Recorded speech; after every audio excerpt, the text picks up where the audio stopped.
Awesome. Thank you so much, Lauren. I love the energy that you bring on the table and the positivity, of course. And of course, the beauty side as well. You're looking extremely beautiful, Lauren. And thank you so much, guys. I'm so happy to have my three amazing panelists here, Natalie, Theresia, and Ching. Since Lauren has already given you guys a wonderful introduction, how about we actually straight jump into knowing each one of you a little bit more, just a word which is, of course, coming up from the leadership position, being a decision maker, running some amazing companies and adding value to them. I know you guys have been doing phenomenal in your own spaces, but let's hear it, Natalie, from you. Tell us a little bit about your background. I mean, how did you even get started in the tech space? Was it your calling always, or it's something that just happened by chance?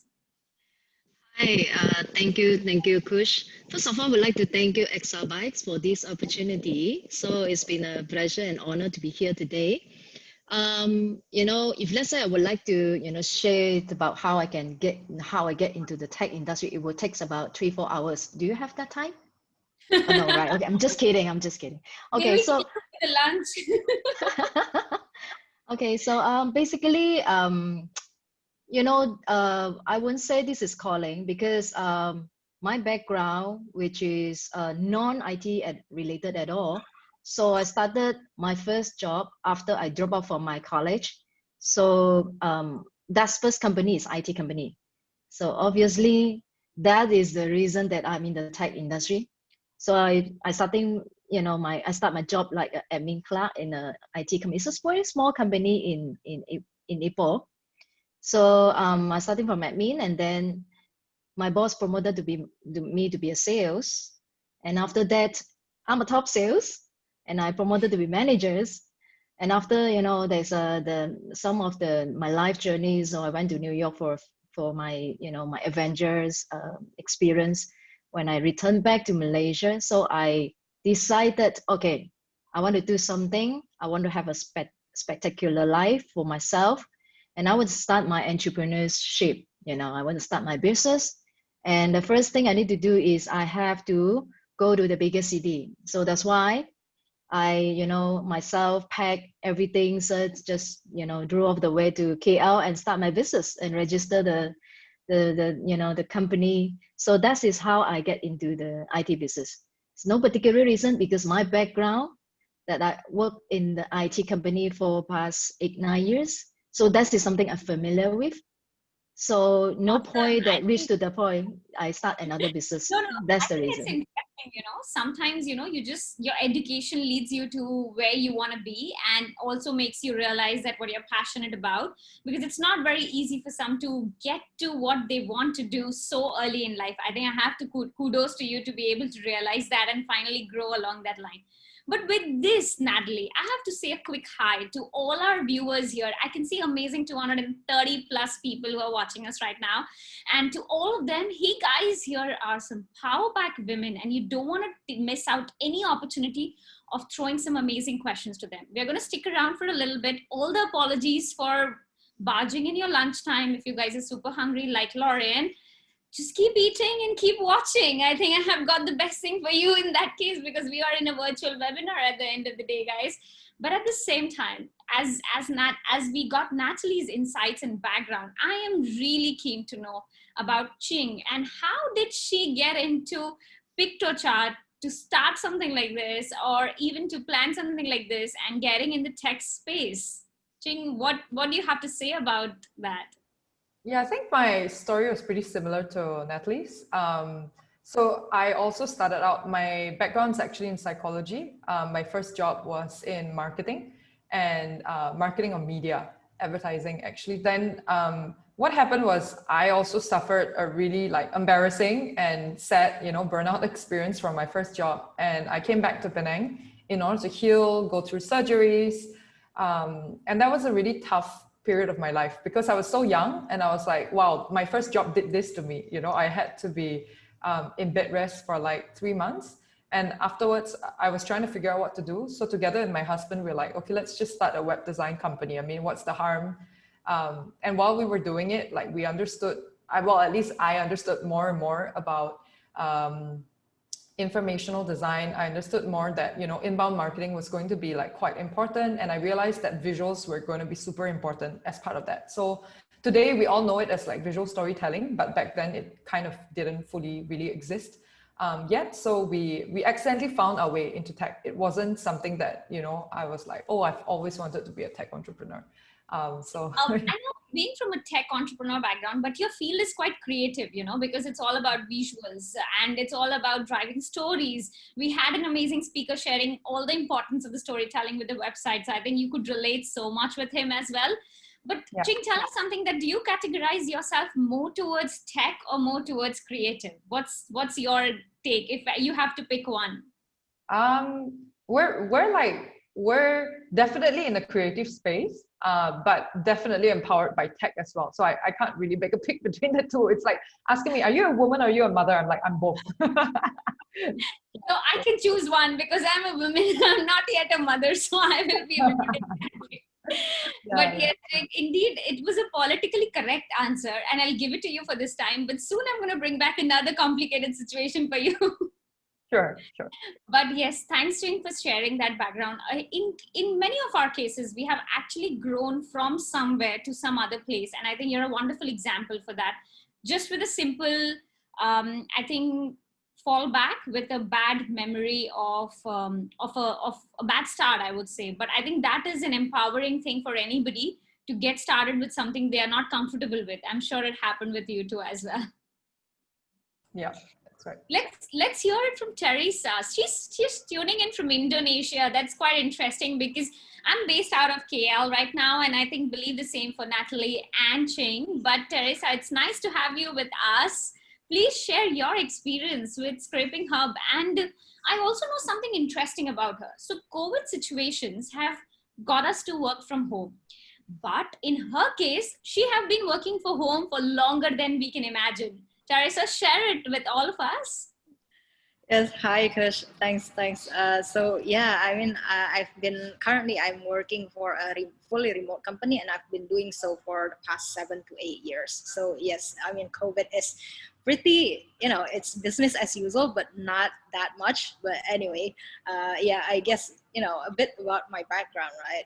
Unlike Nat and Ching, I actually did deliberately choose computer science.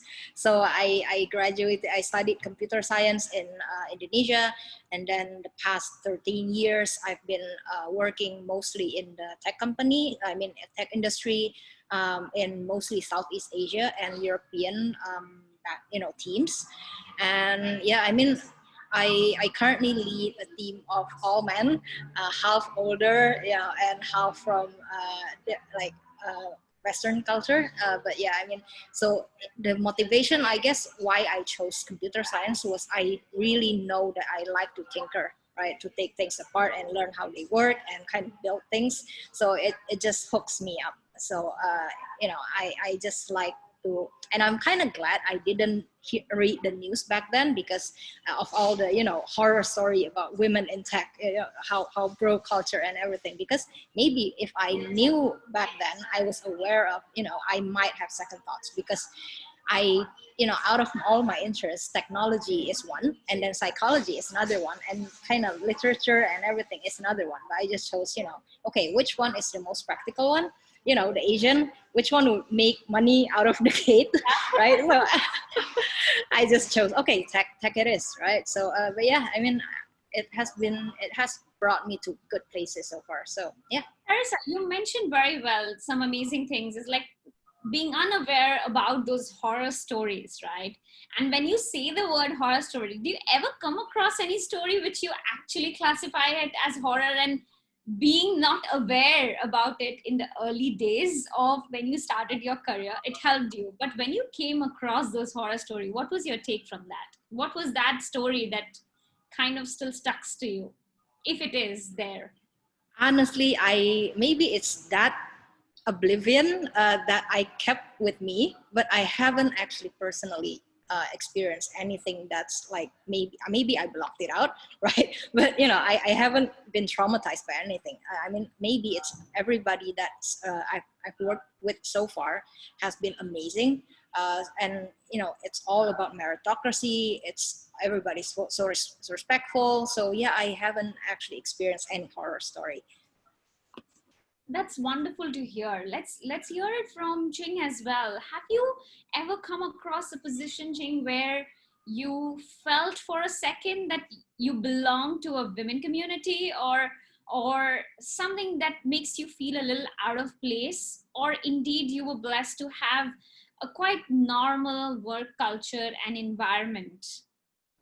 Yeah, I wouldn't say about Piktochart, but even outside of the Piktochart, because I'm sure you meet investors, you meet clients, you go out for everything, a lot of discussions. So I'm talking about more on the outer side of it. Yeah, so I mentioned this to you like privately, that I don't really have any like horror stories, and I think like we're primarily shielded probably because we haven't been raising funds and we've been bootstrapped all this time. And meeting with customers too, I mean, like it's usually over Zoom, so like there's barely any form of, you know, anything that can really happen. So I've never really resonated, but I know that a number of my friends who are, you know, like looking to raise funds, I've heard their horror stories.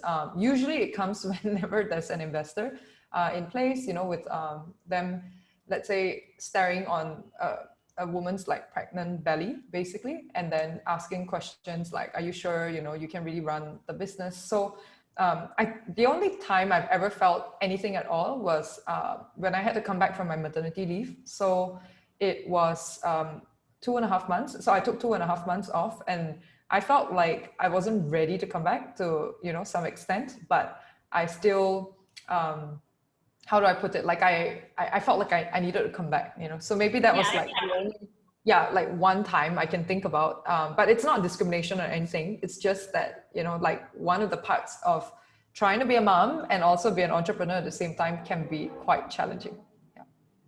Indeed, it can be challenging, and I'm glad you mentioned about it, because personally, being in a women's space, and I've just a little bit of background. I was born and brought up in India, and I shifted to Malaysia about 6 years ago. So I've seen a diversity in the culture across APAC a little bit, and I wouldn't say I have been blessed to not have those eyes coming my way. I have seen situations where walking into a boardroom and you only have men, you don't have any women out there. Because I personally come from a marketing and a tech background, running a tech marketing consultancy. When you go in there and they look at you, I can see right in their eyes. She looks very young. I don't think she can take care of what, because not having a physique which is super huge, or I can say a normal Asian girl, right? You know, so I've been through that experience. Have any of you three also felt the same any day, where you see those eyes that are somewhere evaluating your quality, your capabilities with the kind of size, or maybe with the kind of look you carry? Does that happen with any of you? No, not really. Okay, then I don't know, but I have been through that situation, and it doesn't quite feel nice. And indeed have also heard about the pregnancy side of it. You know, when someone goes through that, they have a different experience. But Natalie, I know that you haven't been through any challenge, as well as you did share with me. So guys, amazingly, we have some 3 Wonder Women who have not been through themselves, but have seen in these situations.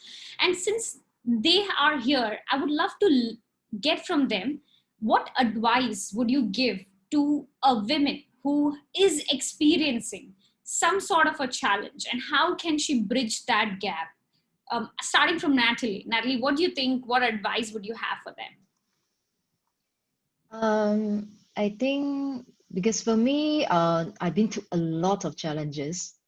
So first of all, when every time there is a challenges, I take it as a chance for me to grow, to learn, to improve, to become a better person. So I have a philosophy is that it's not what you achieve, it's not what you're getting, it's not how rich you are, it's who you become after you reach to that state. So to me, if let's say is piece of advice to a woman that you want to venture into the business, I would say that business is a very adventurous, journey, and especially in tech, because tech is every day. It's like today we're about to invent something, but tomorrow someone is already, it's already there. They've done already. So that's why that the pace is really fast. You have to keep yourself, updating for what is happening. You don't need to know everything, because a lot of people, information is everywhere because of the Google, right? So you don't need to know everything. You just need to take care of your specific role. What is your area that you're good at, than other people, that you can contribute in this area. Just focus. I would say the focus is a key. So to me, if you are the woman's, or it's a woman's or man, also it's the same advice. Basically, if let's say you're woman or man, you want to venture in this business or maybe in the tech, just go for it. To me, nothing to lose. It's no harm to try. No, absolutely. I think it's just giving it a first shot. But of course, you must have the resilience. You must have the wit, and also you must be able to have a spirit of never give up. And I think that's the reason why Natalie has been able to not only be a CEO, but also a founder of a wonderful community that she has been working with for a pretty much long time. Natalie, a little bit about the community. Yeah, so it's a few years ago, because my business, one of my core products, we are the Adobe, the only platinum partner. So because of this business, I think we have a synergy with I Ching as well, because I'm very into the creative industry. So I see a lot of the gap that between the creative users and the creative business and the educations. So the lecturers, they complain that the student quality is not good, or maybe the industry has complained the talent is not there, and the young generation is complained that the job is not qualities. So there is a lot of gap to bridge, whereby I come up with the ideas a few years ago, which I want to bridge a gap. So I started from events, organizing the creative conference and bring all these creative user and business together. And after, we committed for a very overwhelming feedbacks. So after a few years, like last year, I just launched officially launched my social enterprise, which is Creative Cloud Community. So now we have 4,500 young creative talent in our pool. So we are helping them to get the job placement. So it's not only locally, it's for international as well, because we do the soft launch in New York Times Square last year. So it's kind of something to brag about, because I don't think there's any social enterprise that do this kind of launch. So we get a very good deal and support. So we do a big LED screen in New York Times Square to do the launch. So I think there's one point that why I want to do this is because I know after a few years that you're achieving something, you live, very comfortable. So you have reached to a certain level of wealth, but inside myself that I'm not happy. So I'm not happy, and I don't fulfill. So regardless, I achieve all these awards, and the business reached to another levels, but I'm not happy. Then I keep finding out what fulfill me. So of course, it's not end of my journey right now, but at this stage of my life, I found that to me, giving is more fulfill me. So at the same time, I'm running my business to grow my business, grow my people, giving opportunity. At the same time, I want to give. So social enterprise is something to fulfill me. And, that is how I come into this CSR. I quite love the point. And being in industry for such a long time, I think all four of us, I would like to enlighten to our audiences here that what are you doing to empower people around you also matters a lot in your own self growth, and even for your own, as Natalie just mentioned, I think contentment would be the word, because gaining all awards in the world doesn't give that happiness when actually you're able to empower and get that person a job who's looking for. What are you guys doing for that? That's a thought I want to leave you all with. But let's hear it. Let's hear it from Ching. There is an interesting question, Ching, that is coming our way, and it's specifically directed to you, so I would love to bring it, is Uday. I hope I'm pronouncing his name correctly, and he appreciates the beauty behind Piktochart that gives a piece of clear information on sharing beautiful infographics.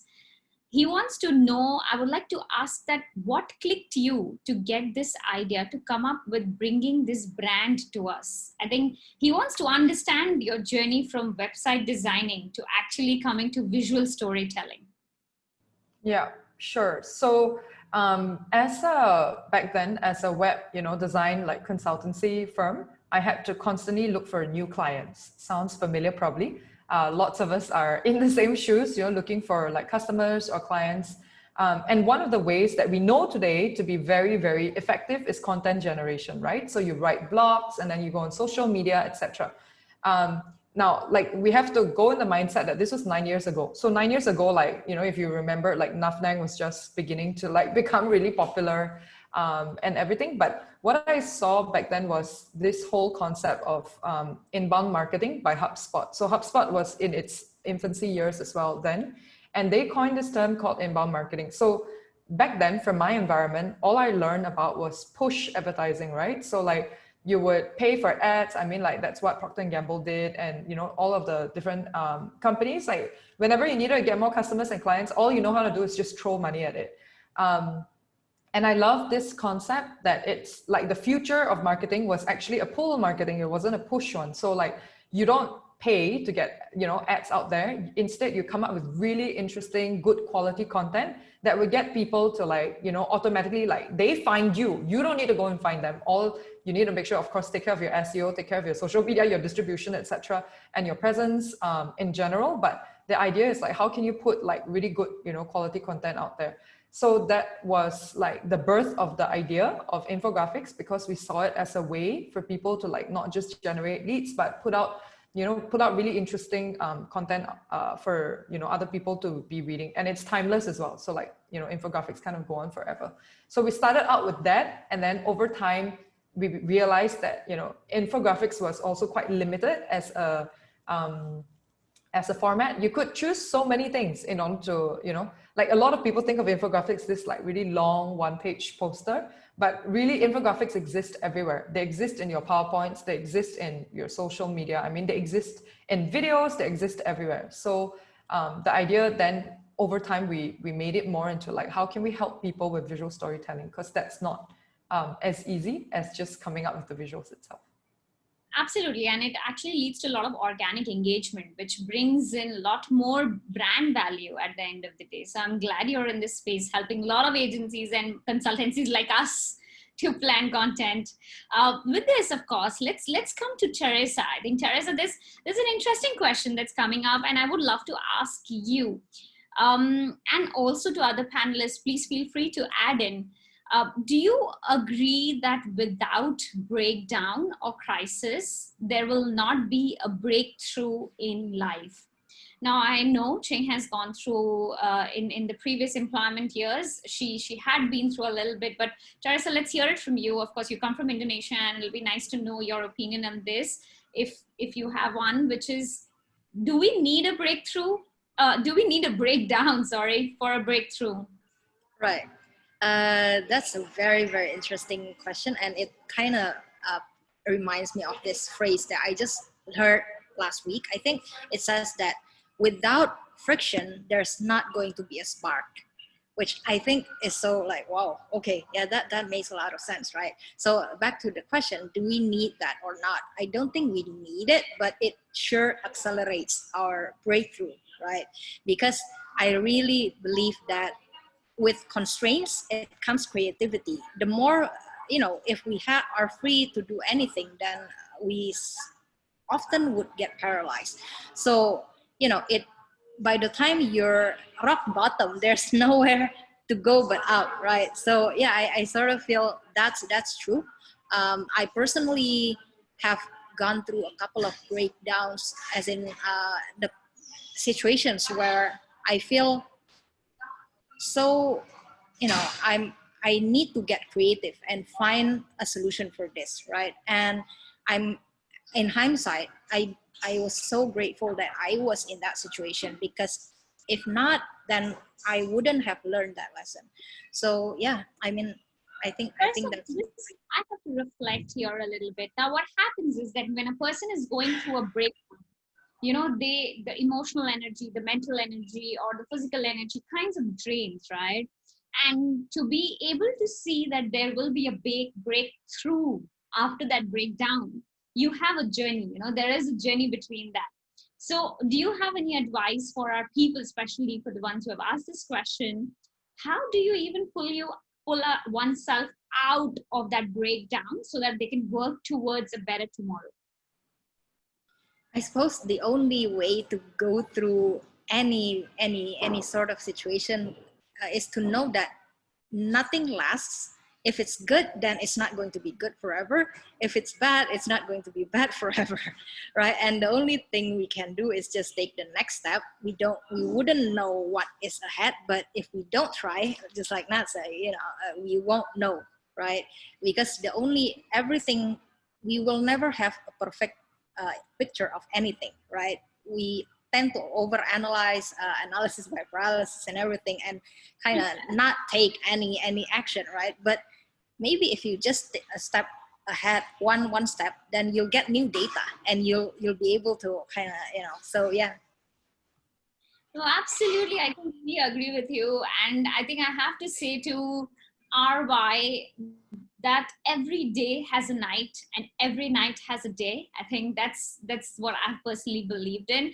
And the idea of also one thing that has worked out for myself, and just adding my POV here, is to be able to have someone around you, if you can, who can actually be a positive influence for you, and having a positivity vibes brought for you, it'll help you see your brighter side faster than you will discover yourself, and thus be able to go through that breakdown and have that breakthrough come in your way. But of course, I have to say this: don't wait for a breakdown to let the breakthrough happen. Keep doing your stuff, keep working hard, and make sure that you don't wait for some breakdown. You can have a breakthrough without that as well. As I loved you mentioned, Theresia, there is no need of it, but it definitely accelerates the journey of the person.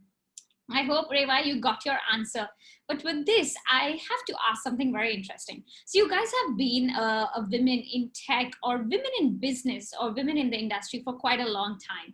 And there are some new amazing girls and women who are just stepping their foot in this industry, whether it is tech or even beyond tech. I would say, what advice would you have for them? And I would love to start from Natalie and going down with Theresia and then Ching. Natalie, what advice would you have for the young women entrepreneurs? I think compared to our back time, I mean our time, the young generations is so lucky, you know. It's just one click buttons, you can be your own, you know, start your own business. It's just, you know, I'm an entrepreneur, I'm a startup, just one button, what, to sign up. Natalie, I thought you belong to the millennials as well. Now, when you say your generation, I tend to think too much. Not too long, probably a decade ago. So I'm started a business 12 years ago. So when that time actually is all about sweat and blood. So you have to, you know, ace our slave to really, you know, work on the ground, that to carry the stuff. That is my time. I'm not sure about Ai Ching and Theresia, but my time is, you know, I have to delivery, I have to, you know, even, you know, do the whatever. So I have to do everything so to start my business. And of course, that time actually the fundraising is not so popular. So we never thought about fundraising. We never thought about get an investor. So my first investor, which is my ex-boss, give me this money, this amount of money. So I just started, and then, you know, just use this money to grow, to make sure we break even. So fortunate that I managed to break even at, you know, in first year. So that's why how we grow the company, we're using our own monies to scale. So for back to the young generation. So if you want to start a business, I was so much easier. But I had just one interview, you know, a few weeks ago with another media. So my advice is, yes, it's so much easier for you, so easier for you to start a business, but because it's so easy for you to start a business. It's so much of competitive also. So my time, yes, we are very tough, but our competitor probably, give the numbers, just an sample. So just an example. So for probably my competitors is 100 competitors. But if you start a business right now in any industry, your competitor is probably a millions, a thousand, 100,000s, because it's so easy. So that's why I come back to my advice again. Just do what you're good at. You have your gift. You're gifted in, you are so unique. No one is like you. You only have one, Kush, one Theresia, and one Ai Ching. There's only one person like you. No one exactly same gene or same genetics like you. So you, as your own self, just focus that what you're good at and go deep into that area. And I would say that it would take time. There's no rocket science. I love that you mentioned the patient side of it, because I have seen in the youth, they want success tomorrow. I mean, just the day after. They don't see the heart, the blood and sweat that goes behind setting up a company. And I'm glad you mentioned about it. But of course, indeed, as easy as it is, it gets more competitive, guys. Get ready for it and take this advice for sure, believe it or not. Let's hear it from Theresia, what she has to say. Yeah, so I think for women who are either just considering getting to tech or are already in tech, I think the key mindset to have is don't be a woman in tech, just be in tech, right? Oh, I love you for this. Absolutely love you for this, because this was the exact thing I had in mind. Just not thinking yourself as women in tech. And Ching also says the same thing. She herself believes the same. Ching, please bring it on. Yeah, I was gonna like roughly say something similar, because many people go like, why do we even need the women in tech label? Because we're just all entrepreneurs. Or like in Theresia's case, like she is in data, then she's a data expert, right? And it doesn't matter whether she's a woman or a man.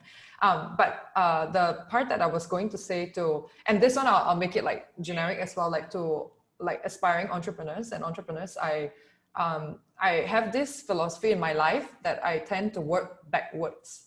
So I find it really important, like, because I've also gone through that, like my own life journey where I crashed really early on in my life. So I tend to ask myself, like, at my deathbed, as morbid as it sounds, what would I have liked to see myself accomplish or not accomplish? And based on that, it's kind of like a really long, goal far away.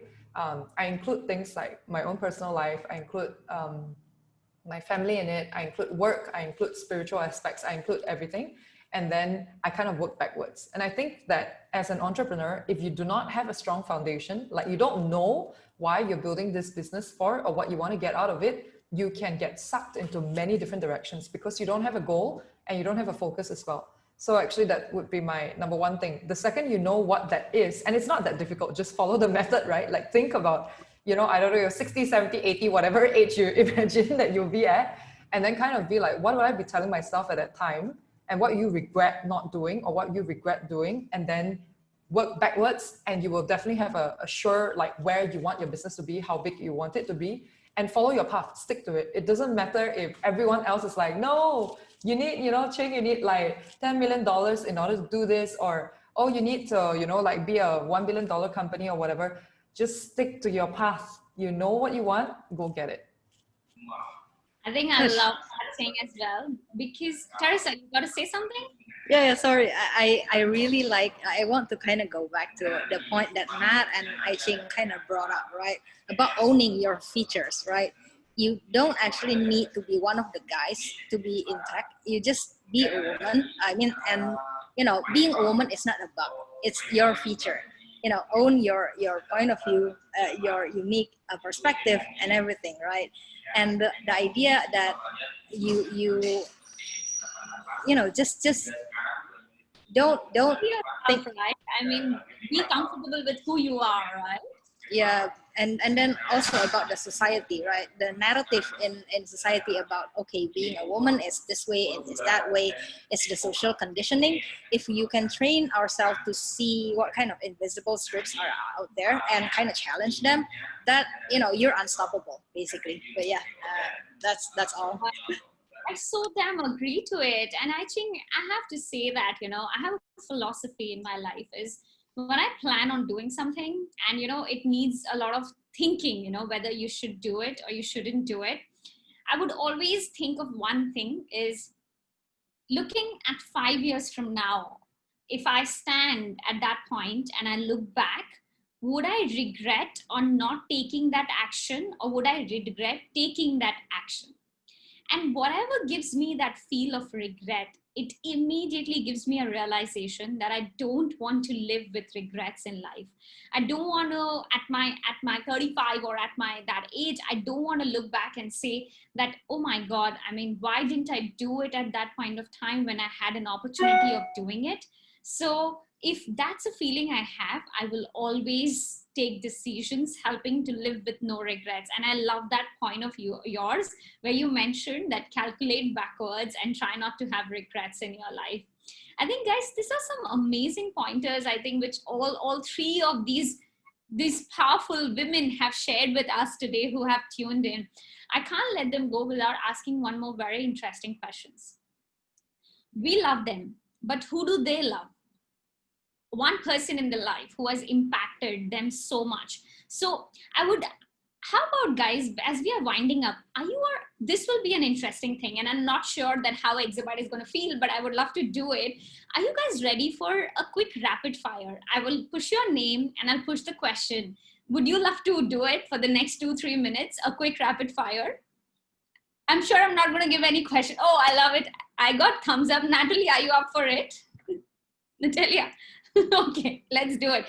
So it's going to be a super rapid session. So I'll put the name and the question. So let's start with Theresia. Theresia, one mentor you definitely follow day in, day out. I don't have any. I just randomly pick. Yeah, I tend to not put people in pedestal because I've burned in the past, right? So none. Okay, so she believe in not having one. Ai Ching, I have to ask one person in life who has mentored you the most. I would say Nancy Duarte currently. Oh, that's a nice one. And Natalia, how about you, Natalie? One business mentor or an entrepreneur who has inspired you to do your own business? I'm a big fan of Tony Robbins. I've been following with him with about a few years already. So I'm one of his platinum partner as well. So we met a couple of times and he changed my life, changed my business. Oh, I love that guy. And I started loving him from Netflix series, honestly, to be candid. But after that, I kind of believe in his vision. Now, very quickly, let's look at a little bit on the personal side. Theresia, a Netflix series that you are watching right now. Oh, I feel bad because I don't watch TV that much. So, but if you ever, you should check out, everybody should check out this series called Orphan Black. It's played with one woman. She plays like 9 different characters of clothes. But yeah, I'll leave it at that. Just check out the what do you call it? The trailer, and everybody would fall in love. So yeah. Okay, that's a nice one. And Ching, one travel destination you want to go as soon as this pandemic is over? It's not even a travel destination. I need to fly back to Italy to see family. We're desperate to see them. So my husband's Italian, that's why. Okay, I was just going to ask you because you are from Malaysia. Okay, I am excited for whenever it happens for you. And Natalie, I have to ask you one interesting question. So tell us that one website or one platform that you don't miss to check out on a regular basis to stay updated in this fast moving world. Wow, that's the tough question because I browse a lot. Can I maybe say? You can't answer Google. You can't answer Google for sure. Yeah, kind of. Yeah, that's the website I check every day. So well, I would say that maybe the social media website, which is LinkedIn. So I'm quite into the LinkedIn. So I check out what is happening, and it's a lot of information that peers sharing. So it's interact with the business community. I think it's a good social media platform. I think my personal favorite as well. So guys, this is my shout out. Don't miss an opportunity to connect with these three amazing women on LinkedIn. I'm sure they would love to as well. Please nod your head if you would love to. Okay, awesome. Yes, they would love to connect with you. So please go and check them out and connect with all of them. I would also love to connect. And with this, guys, it's a quick wrap to the rapid fire. And coming to almost the final question of our session today. What's your vision down the line for this industry, for the women, or moving ahead for the economy as well? Because I don't want to stick with women in tech only. I want to talk about the world. I want to talk about the economy. We all have been through this pandemic crisis. We all have pivoted. We just heard Ching was launching something new. Personally, from me, we as an agency have changed so much in the past 6 months only because of this pandemic.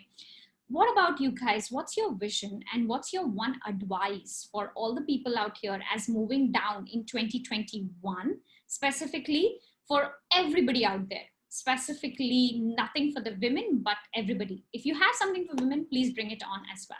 So let's start with Theresia and then we'll follow others. I suppose a vision would be like, I'll start with the vision and then maybe our mission, right? The vision would be, we get to a place where we don't need this women in tech panel in conferences anymore, where it's just as silly as having men in tech, right? And so we get to a place where it's so common, it's so normal. So the mission would be, our kind of the strategy is that women should help women. Just either breaking down the status quo, anything that's wrong with the current systems and everything, and also helping women, represent and say, you can succeed in this industry. So in terms of the whole broader technology, industry in a way, I think a good vision would be just treat each other as human, right? Forget about political correctness. Just see, you and I were actually the same, right? We all want to be treated the way we want to. We need to treat people the way we want to be treated, right? So it's just like, don't believe the horror story. Just see you and I, we need the same thing. So yeah, I suppose. Awesome. And then let's hear it from Natalie. I'm a little bit greedy. I have 3 visions. So first is my business visions, which is we want to revolutionize the whole IT industry. So we have one tagline, which is, let's take care of your IT because you have better things to do. I think most of the businesses shouldn't spend a lot of time for their IT, which is just hire 1-2 headcount, because this is something that help them to maximize their resources. So that is my business visions. So the second vision is about my social enterprise. So I would love to connect all the businesses, creative business, and also the creative user into one platform. And we build the biggest creative community in Southeast Asia to let people come into this platform, share, serve, learn, and grow. So that is one of the long-term visions for myself. That's my own interest. So third one is my personal visions. So that's I think that's my gift. So I believe that because of my journeys, that what I learned from my mentor, Tony Robbins. So I'm good in training on the leadership. So I want to empower people. And I think one of them, that is something I discovered myself, that my visions and my missions is to help people to find their life purpose. And I think that's what I want to do in the next 5-10 years. Oh, that's a lovely one. And I think how we start from ourselves, and how we can empower ourselves is with our visions, and that can impact people. It can be a ripple effect, right? So let's hear it from Ching, what she has to say. Yeah, I'm going to talk about something very general. So it's just a vision for work in general. I believe that work, because as accelerated by the pandemic, our company has gone all remote in April this year. So we're not going back to an office anymore. And on top of that, we've also started a 4-day work week experiment. So we only work 4 days now. And from Q1 onwards, Q4 is an experiment quarter. But anyway, the point of all of this is that the future of work is going to be, it's literally already here. And whenever, I still have my sisters and friends who are working together with like different companies, and they tell me like, I just heard this one yesterday, right? So they said that there were 7 COVID cases. This is it's in Italy, it's not in Malaysia. So at least you all won't go and look for who is this organization. They had 7 COVID cases in the office, and the employer still emphasizes that the people have to go in once a week. And you're like, what? Like, why? So I think that the future of work is going to be very much based on trust, very much based on autonomy. It's going to be like all of these things that are happening now, they are not going to go away. So I think like, especially if we are entrepreneurs, we really need to think ahead. And, it's not so much about prioritizing people and all that, but build the correct, system and adapt quickly to the changing times, because the workforce and people, their desires and all that, it's really changing quite rapidly right now. So that is... That's fun. I think these are 3 different visions that has come into us, and each one of them adds so much of value to the economy that we are living in at this point of time. One is about the mindset, one is about the vision on how from her she can grow to bigger, and one is about the entire women side of it, that there need not be any women in tech panel discussions. As much as we say today we are in a panel discussion which is women in tech, that means there is a need of running this panel. If a brand like Exabyte is doing it, we have to understand that there is a need to have a voice. And I have to give a huge round of applause to Exabyte and to the entire team, Nicole and Lauren, to be able to organize something amazing like this, because I've been a personal believer of humanizing brand, especially in this robotic world. I love AI. I love AI. Well, they make my life easy, but they can't leave the human element go out of it. And even with all these COVID situation where everybody is not able to touch or meet, I'm glad we have this panel discussion and meeting these amazing 3 ladies alongside, of course, I see the beautiful Lauren back here, and I know some more Exabyte people and another 200 ones who are watching us. Thank you for connecting everybody here to Exabyte and to Lauren. At the same time, guys, I have to say a huge thank you to all 3 panelists here. It's almost a wrap today, but it was wonderful to get in touch with you and know how do you look at world from your point of view and how women in tech are doing. So guys, as much as we have heard of amazing stories or horror stories, life is still a normal one. It can be better, no doubt. And that's why Exabyte has done this. But we all go through challenges, and men do. Let's look everyone at par and make this world a better world to live in for our future generations to come in. With this, winding up for today, leaving the balls to Lauren to run it from here. Thanks so much, Khush. Oh my God, it was a phenomenal job you did there. I'd like to thank you so much. You guys, let's give it up for the beautiful, talented, empowering, and inspirational woman that took the screen just now. I thought it was an absolutely amazing, down-to-earth presentation, and I just loved listening to so much. And I think for the most part, you brought a lot of us together, be it men or women. You just happened to bridge that gap just by listening to all your stories and everything you had to say about this panel discussion. So from all of us at Exabyte, thank you so much for inspiring us. Khush, Natalie, Ching, and of course, Theresia, thank you so much for being a part of WebFest Asia 2020. I'll see you guys soon. Thanks again. Thank you so much, guys. Love to connect and love to stay in touch. Take care. Bye. Bye. Exabytes. Grow your business online.